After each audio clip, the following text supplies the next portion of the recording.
I thought silent men were just emotionally unavailable, until I learned what they're actually doing in that silence.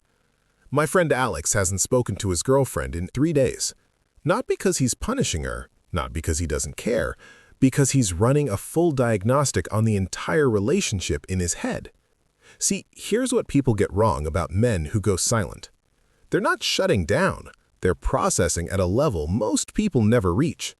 While you're waiting for him to just talk about it, he's already analyzed the problem from 17 different angles, mapped out 3 possible solutions, predicted the outcome of each conversation path, and decided which words won't make things worse. That's silence. That's not avoidance. That's strategy. Women are taught to process out loud, talk it through, share every thought. Men were taught the opposite. Figure it out first, then speak. Don't bring a problem without a solution. So when something heavy hits, we go internal, deep internal. And from the outside, it looks like we disappeared. But inside, it's a war zone of overthinking. If I say this, she'll think I mean that. If I bring this up now, it'll turn into that fight from 2 months ago. If I don't say the perfect thing, I'll make it worse. So we wait, we calculate, we plan. And by the time we're ready to talk, you've already decided we don't care.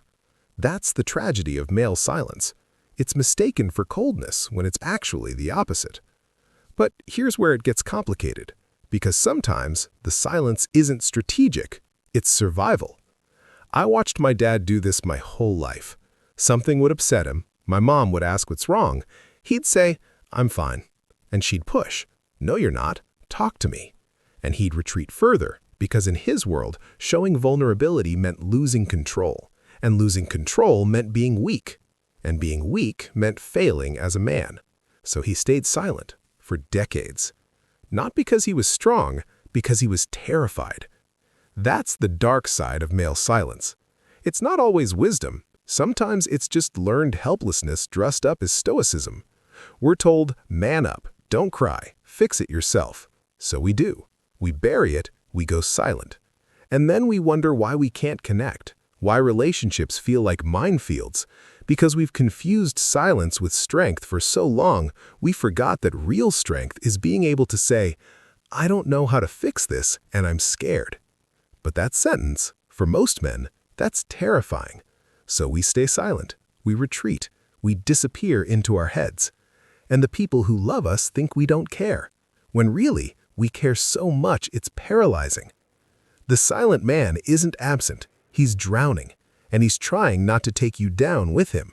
So what do you do with a man who goes silent? Don't chase, don't demand, don't make it about you. Give him the space, but set a boundary. Take the time you need, but I need to hear from you by this time, even if it's just, "I'm still processing." Because here's the thing about men who stay silent. They need to know they won't be punished for not having the perfect answer. They need permission to be incomplete, to not have it all figured out. Most men stay silent because they're trying to protect you from their mess.